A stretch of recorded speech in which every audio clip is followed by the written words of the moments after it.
Hello everyone. सो आज का topic हमारा होने वाला है टीचिंग स्ट्रेटजीज़। आज हम इसके बारे में सब कुछ पढ़ने वाले हैं, क्या करेक्टरिस्टिक है, क्या इसके टाइप्स हैं, किसको बोल रहे हैं हम, स्ट्रेटजी का क्या मतलब है, और इवन इसके जो सैम्पल क्वेश्चंस होते हैं जो एग्जाम्स में आ सकते हैं, थ्योरेटिकल एग्जाम्स में, क्योंकि स्पेशली बीएड के सिलेबस में टॉपिक दिया हुआ है। सो वो सैम्पल क्वेश्चंस भी हम देखेंगे।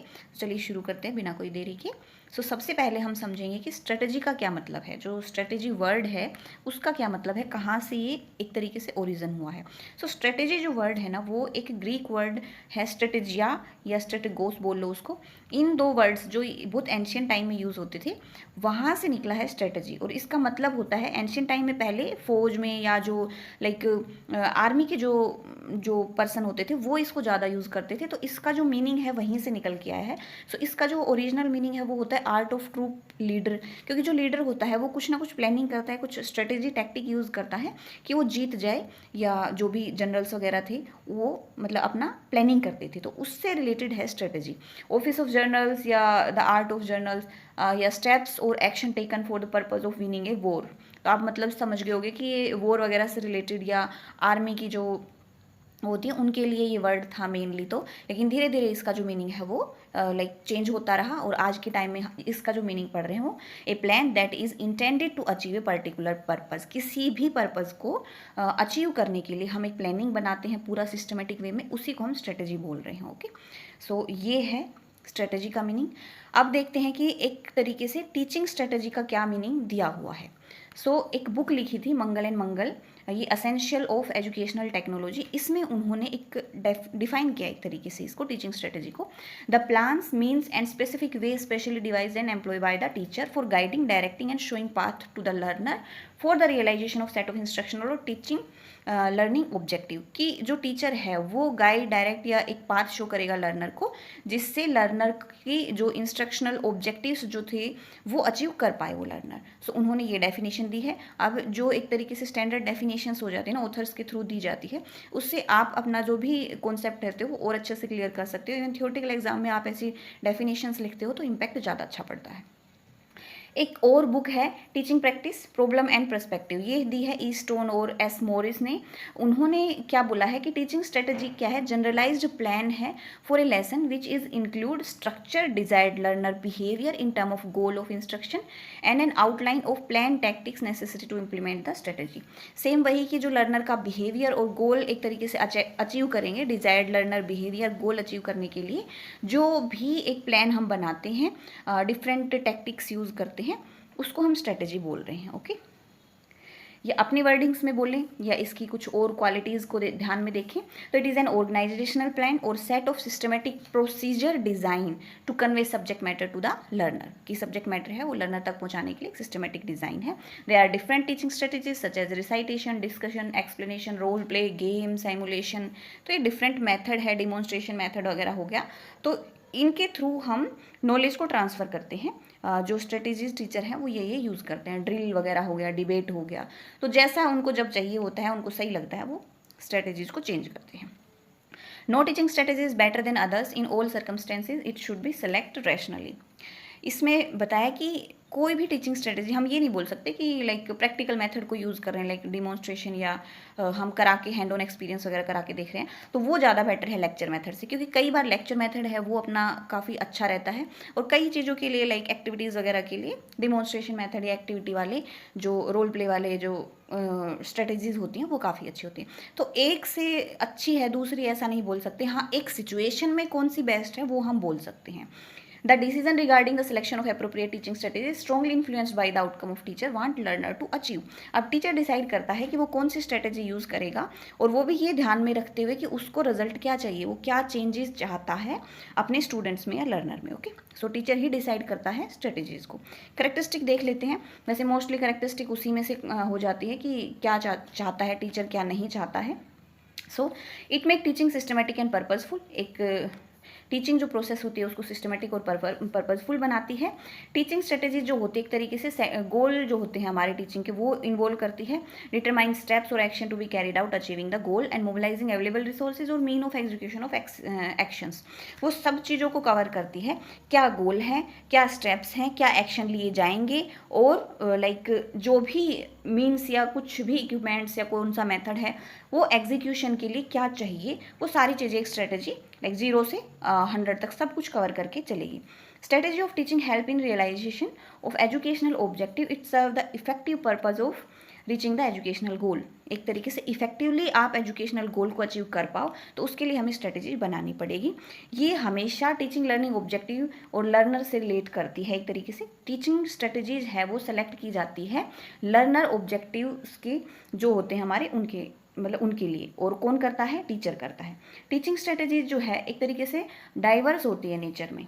ये सिंपल लेक्चर भी या नरेशन से नरेशन भी होगा, इसमें डिस्कशन या ब्रेनस्टॉर्मिंग भी होगा, रोल प्ले भी होगा। आगे हम जो टाइप पढ़ेंगे उनमें ये सारी चीज़ें कवर हो जाएगी।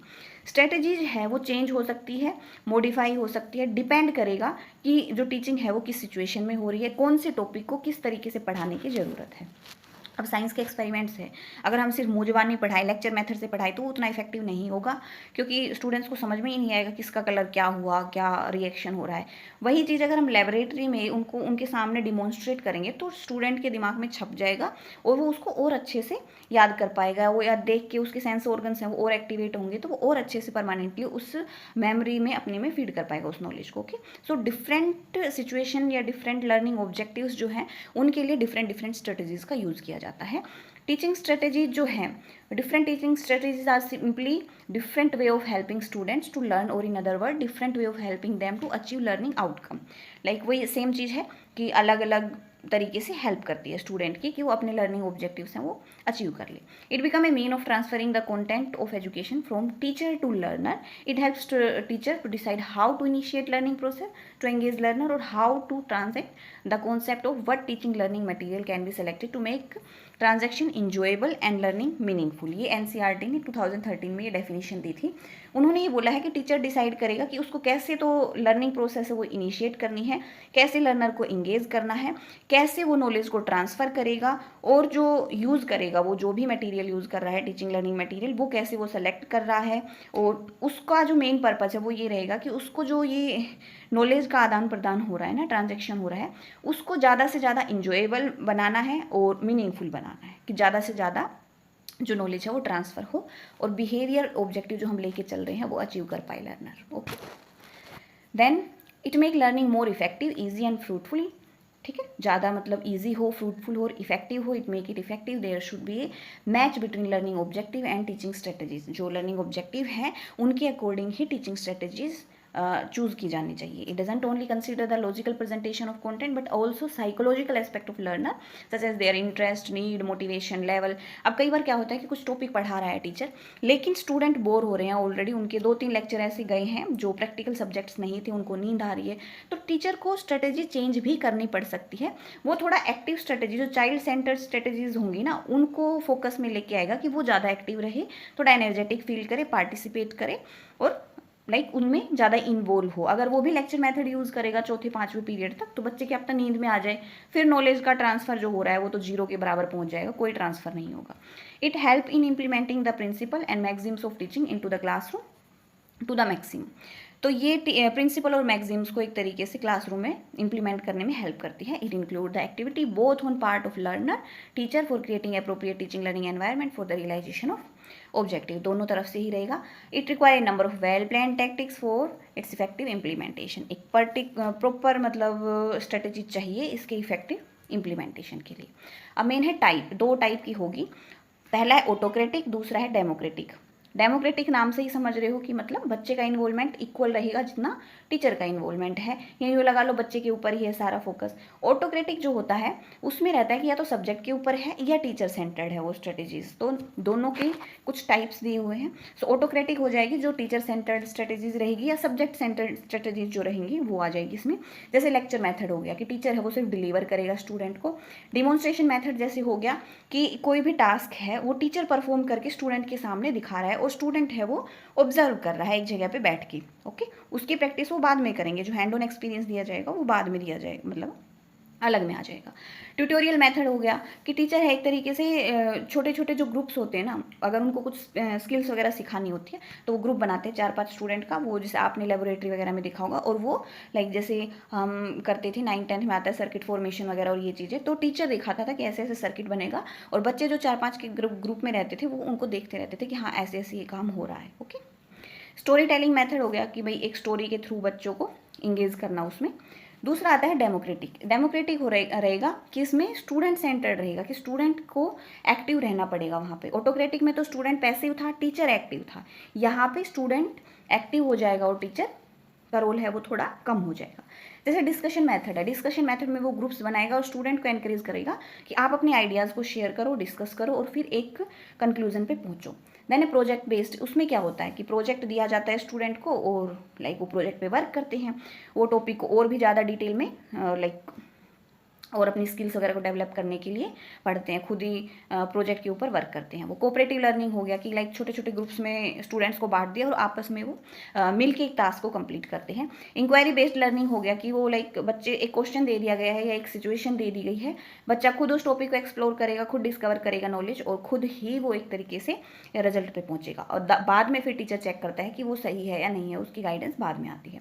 रोल प्ले में क्या रहता है कि डिफरेंट रोल दिए जाते हैं और उस कॉन्सेप्ट को समझने के लिए अलग अलग सिनेरियो में, और बच्चा रोल प्ले के थ्रू उस चीज़ को समझता है। Then brainstorming. Brainstorming में होता है कि लाइक बहुत सारे आइडियाज़ होते हैं, डिफरेंट डिफरेंट आइडियाज़ किसी एक टॉपिक को लेके, उनके दिमाग में क्या चल रहा है और वो खुद डिसाइड करते हैं। टीम वर्क चलता है एक तरीके से, कौन सा बेस्ट रहेगा, वो इसमें सारी चीज़ें सीखते हैं। लाइक कोऑपरेटिव लर्निंग वगैरह भी इसमें आ गया, कैसे कोऑपरेट करेंगे एक दूसरे को, एक दूसरे के आइडियाज़ को कैसे रेस्पेक्ट कर रहे हैं, वो चीज़ भी आ जाएगी। सो ये हो गए दोनों टाइप के हमारे टीचिंग स्ट्रेटजीज। इंपॉर्टेंस क्या है इनकी? तो इंपॉर्टेंस इनकी कुल मिला के वही रहती है कि बेस्ट एक तरीके से जो हमारे ऑब्जेक्टिव्स हैं, इंस्ट्रक्शनल ऑब्जेक्टिव्स, वो हम अचीव कर पाते हैं। स्टूडेंट के अंदर जो लर्निंग है वो मैक्सिमम होती है यहाँ पे। सो ये डिफरेंट अलग अलग लैंग्वेज में सेम चीज़ें लिखी हुई है एक तरीके से। ये एक तरीके से जो स्टूडेंट और टीचर का रिलेशनशिप होता है उसको अच्छा बिल्ड करने में हेल्प करता है, और जो डल कंटेंट भी होगा, एक तरीके से बोरिंग कंटेंट भी होगा, उसको भी इंटरेस्टिंग बना देगा। ओके, और एक तरीके से जो स्टूडेंट्स होते हैं वो क्रिटिकली सोच पाते हैं, रैशनली सोच पाते हैं किसी भी सिचुएशन के बारे में, और अपना जो उनका इंटरेस्ट है वो जनरेट होता है किसी टॉपिक में या किसी सब्जेक्ट में। लाइक मैथ टीचर है, ज़्यादातर मैथ बोरिंग लगता है, लेकिन मैथ टीचर वहीं कुछ अलग अलग इक्विपमेंट से अलग अलग स्ट्रेटेजीज़ का यूज़ करके पढ़ाएगा, तो मैथमेटिक्स वहीं स्टूडेंट के लिए इंटरेस्टिंग हो जाएगा और मैथ में उनकी नॉलेज इंक्रीज होगी। ओके, सो ये रहता है। इंगेजिंग बढ़ाता है स्टूडेंट की, कोलेबरेटिव वर्क वगैरह होता है, उनकी स्किल्स जो होती है वो डेवलप करने में हेल्प करता है। सो इसके यही जो हमारा मेन ऑब्जेक्टिव टीचिंग का रहता है ना, उनको कंप्लीट करना ही टीचिंग स्ट्रेटेजीज का मेन ऑब्जेक्टिव रहता है।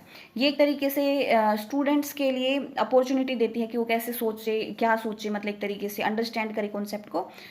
सो ये हो गया हमारा पूरा टॉपिक जो टीचिंग स्ट्रेटेजी से रिलेटेड था।